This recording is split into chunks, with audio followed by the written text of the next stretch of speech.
Hello दोस्तों, star Bharat का new show serial Durga के आज रात का एपिसोड बहुत ही ज़्यादा इंटरेस्टिंग होने वाला है। आज रात के एपिसोड को शुरू करने से पहले कल की वीडियो में जिस लोगों ने कमेंट किया था, मैं उन सभी का नाम एक बार लेना चाहूँगा। पहला कमेंट था प्रियंका रावत जी का, थैंक्स ब्रो, और दूसरा कमेंट था कार्तिक कौशल जी का, थैंक्स जी, नाइस अपडेट।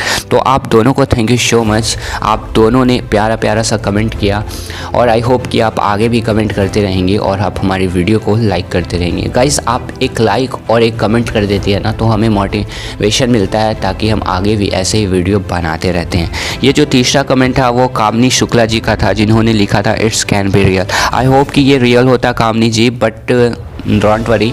चलिए आज के इस वीडियो में हम आपको बताते हैं कि वो सीक्वेंस रियल था या फिर दामिनी का एक सपना था। तो दरअसल आज रात के एपिसोड की शुरुआत भी वहीं से होती है, दामिनी से। यहाँ जो दामिनी है वो दुर्गा के बारे में सोच रही होती है। दामिनी जो है वो सोई हुई होती है, उठकर बैठती है। दरअसल ये जो है दामिनी का सपना होता है। दामिनी उठकर बैठती है और दामिनी के कानों में वो बात गूंज रही होती है कि मेरे जीने का खौफ तुम्हें जीने नहीं देगी दामिनी अनेजा, और तुम जहाँ भी जाओगी तुम्हें सिर्फ मैं ही नज़र आऊँगी। दामिनी उठकर बैठती है और फिर भाई अगले दिन सुबह हो जाता है। सुबह में आप देखेंगे कि यहाँ पे घर के सभी लोग शादी की तैयारियों में जुटे होते हैं। यहाँ जो दामिनी है वो नीतू को बुलाकर ये कहती है कि शादी की तैयारियों में एक भी चीज़ नहीं छूटना चाहिए। अगर एक भी प्रॉब्लम हुई तो मैं तुम्हारे और आयुष की डिवोर्स करवा दूँगी। नीतू कहती है नहीं मामी जी, ऐसा कुछ भी नहीं होगा। वहीं दूसरी ओर आप ये देखेंगे कि यहाँ पे जो दामिनी है वो तारा से ये कहेगी कि तारा, देव को तैयार कर नीचे ले आओ। यहाँ जो तारा है वो दामिनी से ये सवाल करेगी कि मॉम, आप देव भैया की शादी इतनी जल्दबाजी में क्यों करवा रही हो। दामिनी कहती है कि मैं जल्दबाजी में शादी नहीं करवा रही, बल्कि ये आलोक की ही मर्ज़ी थी, यानी कि तुम्हारे पापा की ही मर्ज़ी थी। उन्होंने ही कहा था कि देव की शादी तय मुहूर्त में होनी चाहिए और इसलिए मैं ये शादी करवा रही हूँ। यहाँ जो तारा है वो कहती है कि मॉम, आपको क्या लगता है कि मैं आपकी बातों का विश्वास कर लूँगी। इतना कहती है और तारा आगे कुछ कहना चाहती है, लेकिन तारा कुछ नहीं कहती, तो क्योंकि तारा जानती है कि अगर वो ऐसा कुछ कह देगी तो उससे पता चल जाएगा दामिनी को कि देव को यहाँ से भगाने में तारा का भी हाथ था, यानी कि तारा भी उस प्लान में शामिल थे। इसलिए तारा कुछ भी नहीं कहती है। तारा कहती है कि देव भैया और पापा जी तो किरणपुर गए थे, ऐसा मन में तारा सोचती है, लेकिन कुछ कहती नहीं है और वहाँ से चली जाती है। वहीं दूसरे सीन में आप ये देखेंगे कि यहाँ पे जो पतरा साहब है वो भी दामिनी से सेम सवाल करते हैं कि देव की शादी इतनी जल्दबाजी में आप क्यों करवा रही हो, अभी तो आलोक जी की तबीयत भी ठीक नहीं है। दामिनी कहती है कि जल्दबाजी में नहीं, बल्कि ये आलोक की ही इच्छा थी कि देव की शादी तय मुहूर्त में होनी चाहिए, इसलिए ये शादी मैं करवा रही हूँ। और आप ही देखिए ना, सब कुछ तो मैं शॉर्ट में निपटा रही हूँ, नहीं तो मैं तो देव से अपने बच्चे से भी बढ़कर प्यार करती हूँ। देव की शादी मैं इतने छोटे तरीके से इतने जल्दबाजी में क्यों करवाती। आलोक जी की हालत ठीक नहीं है, बस इसीलिए देव की शादी इतनी शॉर्ट्स में मैं करवा रही हूँ। वहीं दूसरी ओर आप ये देखेंगे कि यहाँ पे जो पतरा साहब हैं वो दामिनी से और भी सवाल कर रहे होंगे कि जैसे कि इस शादी के लिए देव की तो हाँ है ना, देव खुश है ना। दामिनी कहती है कि बात करते हैं पतरा साहब, देव की खुशी हमारी खुशी है और देव इस शादी के लिए तैयार है, तभी ये शादी हो रही है। वहीं दूसरी ओर आप ये देखेंगे कि यहाँ पे जो तारा है वो को लेकर नीचे आती है। यहाँ जो पतरा साहब है वो देव से ये सवाल करते हैं कि देव बेटा, तुम इस शादी से खुश तो हो ना। तभी यहाँ एंट्री हो जाती है दामिनी की। दामिनी कहती है कि देव बताओ ना, तुम ये शादी से खुश हो ना।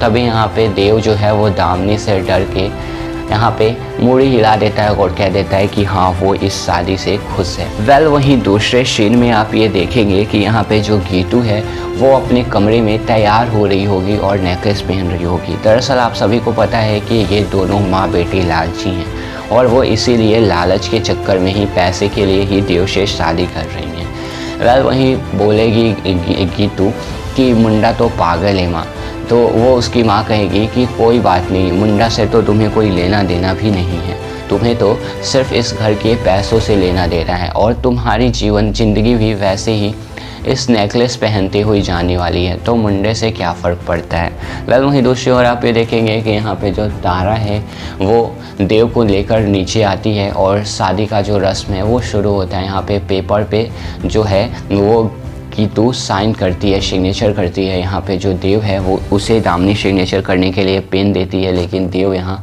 दुर्गा को याद कर रहा होता है और देव की हाथ जो है वो थरथरा रहा होता है और देव सिग्नेचर नहीं कर पाता है। दामिनी कहती है कि कोई बात नहीं, मेरा जो बेटा है यानी जो देव है वो पिछले कई दिनों से उसकी हालत जो है वो ठीक नहीं है, तबीयत ख़राब है, इसलिए तुम्हें सिग्नेचर करने की कोई भी ज़रूरत नहीं है, तुम अंगूठा ही लगा दो। और यहाँ जो दामिनी है वो अंगूठा जो है देव का अपने हाथों से लेकर स्याही पे लगाती है और उस पेपर पे जैसे ही लगाने वाली होती है तभी यहाँ जोड़ का हवा आता है और पेपर जो है वो उड़ जाता है। तभी यहाँ निम्मू आती है और ये कहती है कि बड़ी मालकिन, बाहर कोई कुड़ी आई है जो अपना नाम दुर्गा बता रही है और वो देव से मिलना चाहती है। यहाँ पे जो दामिनी है, यहाँ पे जो देव है वो दुर्गा का नाम सुनकर वहाँ से भागे भागे बाहर चला आता है और ऐसे ही करके सभी लोग बाहर आ जाते हैं। यहाँ जो दामिनी है वो दुर्गा का नाम सुनकर बहुत ही ज़्यादा डर चुकी होती है, बहुत ही ज़्यादा डर जाती है। वहीं आप ये देखेंगे कि दामिनी सभी घर वालों को दिखाने के लिए दुर्गा से ये सवाल करेगी कि तुम कौन हो। दुर्गा कहेगी कि मैं दुर्गा देव अनीज़ा हूँ, यानी कि मैं देव की पत्नी हूँ। यहाँ जो दामिनी है वो कहती है, वाह भाई वाह, यहाँ कोई भी रोड चलती भिखारिन अब मेरे बेटे की पत्नी बन जाए और मैं बर्दाश्त कर लूँ। क्या प्रूफ है तुम्हारे पास कि तुम देव की पत्नी हो? दुर्गा कहेगी कि प्रूफ तो सबसे बड़ी हमारे पास ये है, ये मांग का सिंदूर। ये सिंदूर देव ने ही हमारी मांग में भरा है। यहाँ पे जो दामिनी है वो कहती है कि ये 2 रुपए की सिंदूर और लगाकर कोई भी कह सकता है कि वो देव की पत्नी है, तो क्या मैं विश्वास कर लूँगी? यहाँ जो दुर्गा है वो कहती है कि आलोक चाचा जी से ही चलिए पूछ लेते हैं। दामिनी कहती है कि वो तो हॉस्पिटल में एडमिट है। दुर्गा कहती है कि काश यहाँ किशोर काका होते, मैं उन्हीं से आप सभी को पूछवा देती। वहीं आप ये देखेंगे कि यहाँ पे जो दामिनी है वो गार्ड से कहेगी कि गार्ड इसे खींच कर यहाँ से बाहर फेंको, और दुर्गा से ये कहेगी कि बहुत हो गया तुम्हारा नौटंकी। यहाँ पे जो गार्ड है वो दुर्गा को बाहर निकालने के लिए आते हैं। तभी यहाँ दुर्गा जो है पास में पड़ा एक खंजर को उठा लेती है और गार्ड को डराती है। गार्ड आगे नहीं बढ़ते हैं। यहाँ पे जो दुर्गा है वो ये कहेगी कि आप सभी को विश्वास नहीं होता है तो आप सभी देव के पास मुझे ले चलिए ना, मैं देव से ही आप सभी को पूछवा देती हूँ कि उसने ही ये सिंदूर मेरी मांग में भरा है। तभी यहाँ तारा कहती है कि ठीक है, मैं देव भैया को लेकर आती हूँ। यहाँ जो दामिनी है वो तारा को रोकती है और ये कहती है कि नहीं, देव को लाने की कोई भी ज़रूरत नहीं है।